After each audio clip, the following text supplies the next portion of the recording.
Сәлем достар. Әдеттегідей жұма күні әкімдердің әлеуметтік желідегі белсенділіктерін тексеретін боламыз. Бүгінгі нысанамызда Шахтинск қаласының әкімі Қыдырғанбеков Мұрат.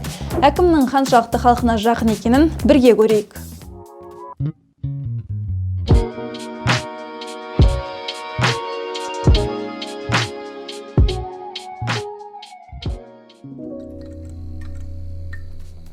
Алдымен әкімнің жеке парақшасынан бастайық.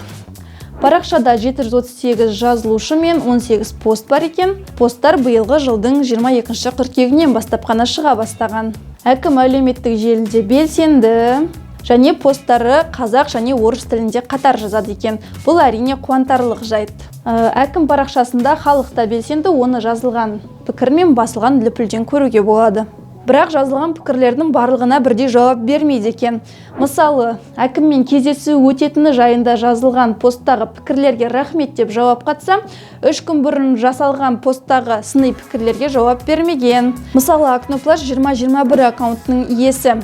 Басшылармен кездескеннен не пайда? Түк өзгеріс жоқ. Жолдың түрі анау шұрық тесік, жылудың түрі анау жан-жақтан кесіліп жатыр. Сапасы жұмыс жасайды әкімдегілер деп жазған.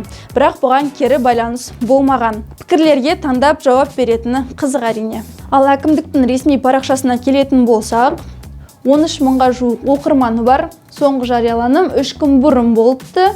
Бұл жерде де халық сондай белсенді. Бірақ өзінің жеке парақшасы секілді бұл жерде де жазылған сыни пікірлерге жауап бермеген. Бұл үлкен кемшілік.